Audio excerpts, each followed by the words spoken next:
और मैं बैंकर हूँ तो मैं देखता हूँ कि कई लोग कर्ज में डूबे हुए हैं। अगर मोनिका जाएगी तो देखेगी तो परेशानियों में लोग हॉस्पिटल में एडमिट हैं। और अगर कोई पास्टर है तो पास्टर देखेगा कि कई लोग परेशानियों में, तकलीफ में, उनके लिए प्रार्थना कराने के लोग आ रहे हैं पास्टर के पास, उनको देखेंगे निराशा। और जहां भी आप जाएंगे, किसी जगह भी जाएंगे, वहां पे निराशा है। हर घर में निराशा है, हर व्यक्ति के अंदर एक निराशा है। और वो निराशा कौन डाल रहा है? वो निराशा क्यों हमारे जीवन में? जबकि हम प्रभु को मान रहे हैं, जबकि हम प्रभु के वचनों को सुन रहे हैं, प्रभु के वचनों में हम लोग चल रहे हैं, तो निराशाएं कौन डाल रहा है? क्यों हो रहा है हमारे जीवन में कि हमारे जीवन में निराशा है? आज मैं सुबह उठा तो मैं निराश था। तो मैं बोला क्या ऐसा चीज है प्रभु जो मैं प्रचार करूं? क्या ऐसा चीज है जो प्रचार करूं? मैं रात को 3 बजे सुबह उठ के मैं सो नहीं पा रहा था। 12:30 बजे सोया और 3 बजे उठा। उसके 3 बजे के बाद में मैं सो नहीं पाया। 3 बजे से 4 बजे तक मुझे नींद नहीं आया, 5 बजे तक नींद नहीं आया। और जैसे ही सो रहा था वैसे उठा तो रमा उठाई, मैं बोले जल्दी उठ जाओ, मैं चर्च के लिए तैयार होना है। सच से तैयार होना चालू हो गया। मेरे जीवन में निराशा है। क्या निराशा है? कि नींद नहीं आ रहा है, बेचैनी है, चिंताएं हैं, परेशानियां हैं, बहुत सारी चीजों को फेस करने का है। आपके जीवन में भी होगा। सुबह उठते ही वो चीजें जो है हमारे दिमाग में टच करने लगता है, हमारे दिमाग में टच करने लगता है, और परेशानी और निराशा जो है हम लोग को दबाने लगती है। घर में देखते हैं तो घर में कोई बीमार पड़ा हुआ है, किसी और को देखते हैं, कहीं और जाएंगे तो ऐसा समस्या होने लगता है। कल से फिर हमको दोबारा फिर काम जाने का है, वहां पे फिर हम लोग को परेशानियां झेलना है, परेशानियां है, तकलीफ है, निराशा है, हमको हताश करने लग रही है। हमको क्या है? हमको दबाने की कोशिश कर रहा है। और अगर हम लोग भारत में देखते हैं तो कई ऐसे नौजवान हैं जो लोग निराशा में, तकलीफ में, अगर उसका दोस्त उससे बात नहीं कर रहा है, बॉयफ्रेंड उससे बात नहीं कर रहा है, गर्लफ्रेंड उससे बात नहीं कर रही है, तो निराशा में चले जाते हैं, डिप्रेशन में चले जाते हैं। डिप्रेशन में जाने के बाद वो लोग ऐसे, जब हम डाटा को देखते हैं, भारत के आत्महत्या के डाटा को देखते हैं, तो बहुत सारे जवान लोग जो है आत्महत्या करके खत्म हो जाते हैं, निराश में खत्म हो जाते हैं। उनके जीवन में आशा नहीं आ पाती है। कई लोग सोचते हैं कि हमको ज्ञान मिल जाएगा तो हमको आशा मिल जाएगा, लेकिन ऐसा नहीं होता है। वो लोग ज्ञान मिल जाता है, आशा नहीं मिलता है। वो लोग डॉक्टर बनना चाहते हैं, वो डॉक्टर बन जाते हैं, डॉक्टर में भी उन लोग को परेशानियां रहती है, अब वो निराश में घिरते जाते हैं। कई लोग इंजीनियर बनना चाहते हैं, इंजीनियर बन जाते हैं, उनके जीवन में बहुत सारी निराशा जो है उनके जीवन में घेरने लगती है। वो निराशा को हटाने के लिए बहुत सारी दवाइयां, मेडिसिन वो लोग लेने लगते हैं, बड़ी बड़ी टैबलेट लेने लगते हैं कि थोड़ा सा निराशा कम हो जाए, मैं अच्छी सी नींद लूंगा तो मुझे अच्छी सी नींद आ जाने लगेगा। जब वो लोग सोने जाते हैं तो सोने जाने के बाद वो 8 घंटा सो नहीं पाते हैं, परेशान में रहते हैं, तकलीफ में रहते हैं। पैसा बहुत सारा हो जाने से भी परेशानियां हैं, पैसा नहीं होने से भी परेशानियां हैं, कर्ज में पड़ जाने से भी परेशानियां हैं, कपड़े पहनने के लिए नहीं होगा तो परेशानियां हैं, घर में कोई तकलीफ है तो परेशानियां हैं। निराशा हमको हमेशा हताश करने की कोशिश कर रही है। और 2025 में जब हम लोग देखेंगे तो पाकिस्तान और इंडिया के बीच में अच्छा रिश्ता नहीं है, तनाव का रिश्ता है, गुस्से का रिश्ता है। निराशा युद्ध की ओर लेके जा रही है। जहां भी आप खड़े हो जाएंगे तो वहां देखेंगे बहुत सारे लोग परेशान है, हताश है, निराश है। Hallelujah, hallelujah. बच्चों को देखेंगे तो बच्चे बोले कि मेरे को कम मार्क्स क्यों आ गया, मैं तो अच्छा से मैं पढ़ाई की थी, मेरा कम मार्क्स क्यों आ गया, मेरे को यहाँ पे ज्यादा मार्क्स आना चाहिए था। कुछ लोग बच्चे अपने पेपर को खुलवाने लगते हैं, उनको अलग प्रकार का परेशानियां है, निराशा है। कुछ लोग मैं अच्छा मार्क लाया लेकिन सही और उससे ज्यादा मार्क लेके आ गया तो भी परेशानी है। वो क्यों अच्छा मार्क लेके आ गया, मैं क्यों नहीं लेके आ गया, मेरा कैसे कम हो गया, उसका कैसे ज्यादा हो गया, क्योंकि हम लोग तो साथ में पढ़े थे, एक ही साथ में बैठते थे, उसकी कॉपी से मैं लिखता था, मेरे कॉपी से वो लिखती थी, कैसे उसका मार्क ज्यादा आ गया। बच्चे के जीवन में भी निराशा, हताशा है, कोई खुश नहीं है अपने जीवन में। काम करते करते अगर समय से लेट हो गया, कोई चीज हमको डिलीवरी करना है, किसी को देना है, लेट हो गया, वो तो दो चीज सुना दिया तो हमको और दुख लग जाता है। मैं किसी को लोन देने में 2 दिन लेट हो गया तो वो बोलेगा कैसे सर वो आप लेट कैसे करती है, वो 2 बात मेरे को सुनना पड़ जाता है। निराशा, हताशा, लाइफ में हमको क्या करना है, हमको दबाते जाना है। मेरे प्रियो, कई लोग जो है वो अपने ज्ञान को बांटने के, ज्ञान बढ़ाने के चक्कर में, वो ज्ञान प्राप्त हो जाएगा तो मैं निराश नहीं होऊंगा, ऐसा सोचते हैं कि जब ज्ञान मिल जाता है, सारे ज्ञान मिल जाते हैं, सारे चीज मिल जाती है, उसके बाद उनके जीवन में हताशा और निराशा हो जाती है। Hallelujah, hallelujah. मैरिज लाइफ में देखेंगे तो बहुत सारे ऐसे सेलिब्रिटीज लोग हैं जो लोग तलाक दे के अलग अलग होकर अपना अपना जीवन जी रहे हैं। शादी के बाद भी वो लोग खुश नहीं है। बहुत सारे ऐसे क्रिकेटर्स हैं, बहुत सारे ऐसे हीरो हीरोइंस हैं जो लोग सब तलाक देकर अपने अपनी जिंदगी जी रहे हैं। बच्चे होने के बाद, दो बच्चे होने के बाद, तीन बच्चे होने के बाद, एक बच्चा, दो बच्चा होने के बाद भी उनके जीवन में शांति नहीं है, निराशा है। इसके साथ हम लोग नहीं जी सकते, इसके साथ हम लोग आगे हमारे जीवन को नहीं बढ़ा सकते करके तलाक दे रहे हैं। और जवान लोग, मुझे किससे शादी करना चाहिए? दो गर्लफ्रेंड है, तीसरा को चुनूं या चौथा को चुनूं? उसको तो मैं वादा कर चुका हूं, उसके लिए भी रो रो के रहेगा, मैं किसको चुनूं, किसको चुनूं? वो भी परेशानी है उसके जीवन में। जब पैसा है तो परेशानी है, पैसा नहीं है तो परेशानी है। पापा को बताया तो मार खाएगा, पापा को नहीं बताएगा तो फिर और परेशानी होगी, माँ को बताएंगे तो माँ डांटेगी। हताश और निराश लोग यहाँ पे बैठे हुए हैं। निराशा आपके जीवन में हावी होने लगी है और सबके जीवन में निराशा है। क्या ये निराशा हमको खा जाएंगी? क्या ये निराशा हमारे जीवन में जयवंत होने लगेगा? आने वाले समय में ये निराशा हमको हैंडल नहीं होने पाएगा क्या? और निराशा हमको दबाने लगेगा और हमारे टैलेंट को, हमारे प्रार्थना विषयों को, हमारे परमेश्वर पर विश्वास को, हमारे विश्वास को डगमगाने लगेगा। यीशु मसीह पर हम विश्वास करते हैं और उसके वचन को हम मानते हैं, वाला वचन जो है कमजोर तो नहीं होने लगेगा वो निराशा की वजह से। Hallelujah, hallelujah.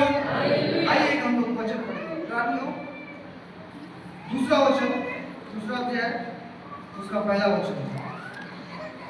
इस कारण चाहिए कि हम उन बातों पर जो हमने सुनी है और भी मन लगाए, ऐसा ना हो कि भाग कर उनसे दूर चले जाए।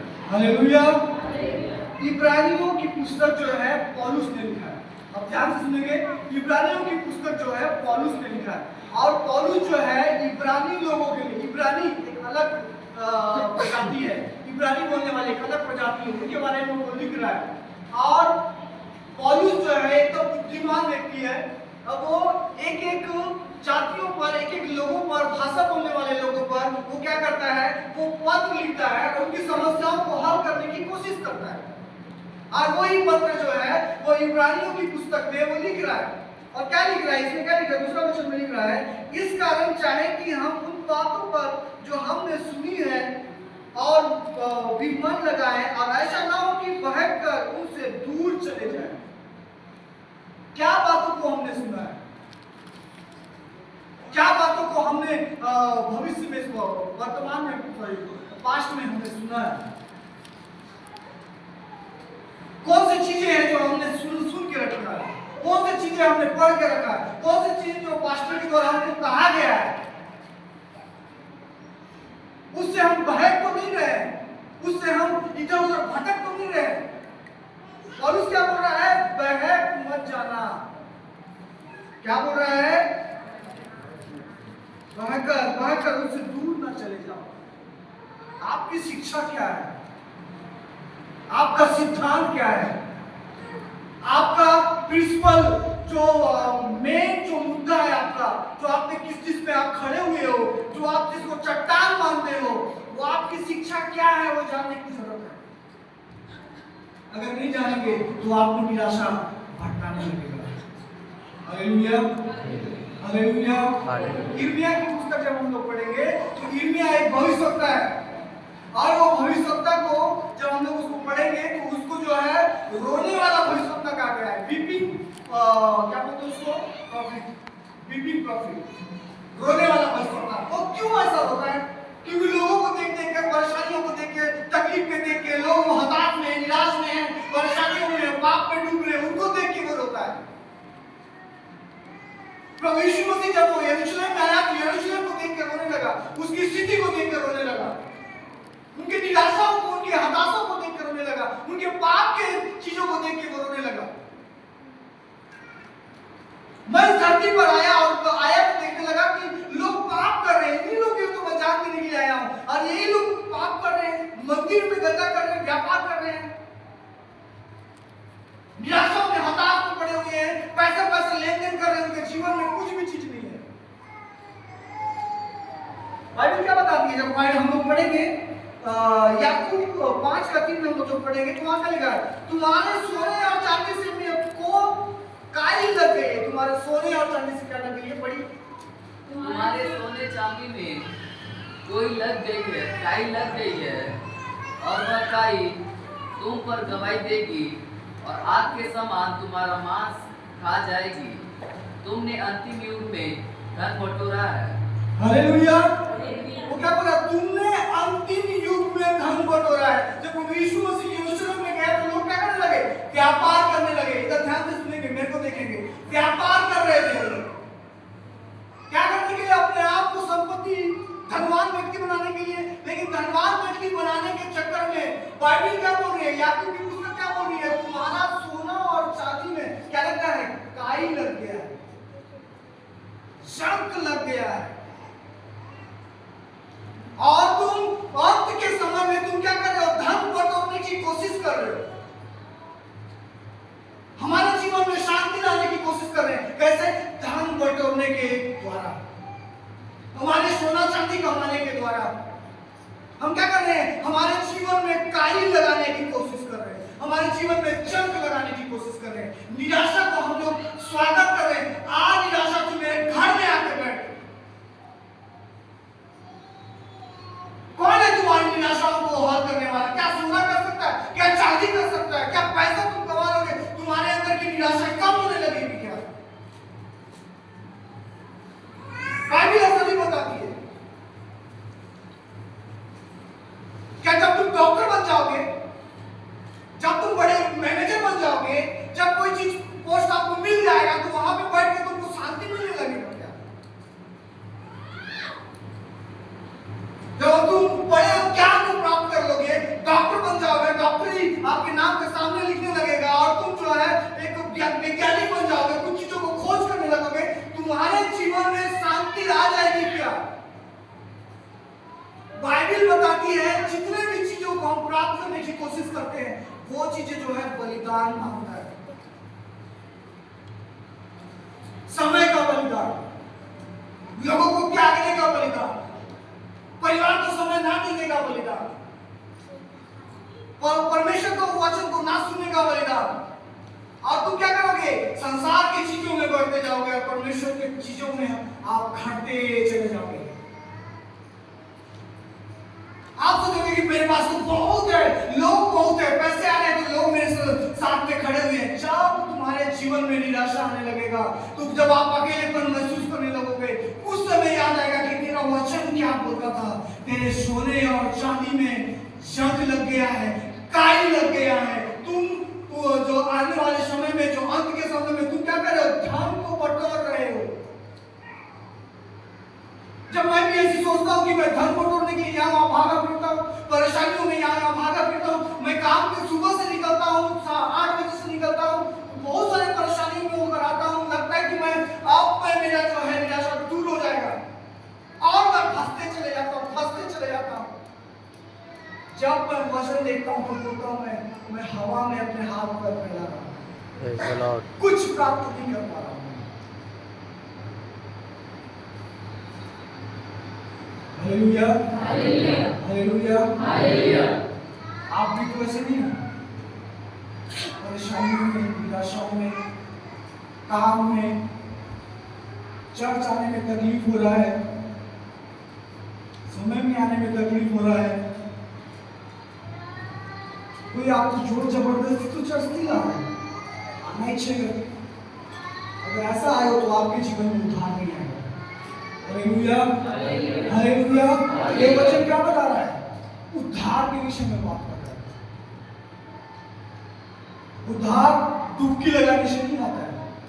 उद्धार आप कहीं जाओगे और वहां पहाड़ में चढ़ जाओगे और तपस्या करने लगोगे और 40 दिन के बाद आपका उद्धार नहीं हो जाएगा।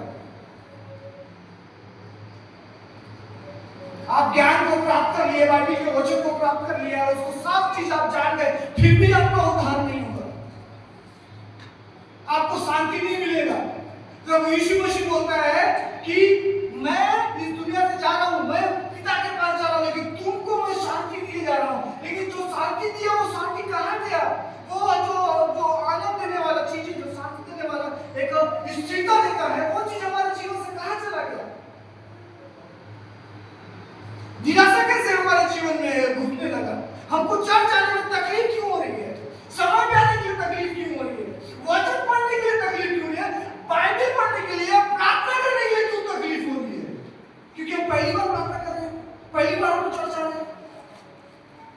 अब तो रूटीन हो गया है हमको आना, ये तो व्यवस्था में लिखा है हो गया। Hallelujah, hallelujah, hallelujah. कौन आपको मजबूर कर रहा है चर्च आने में?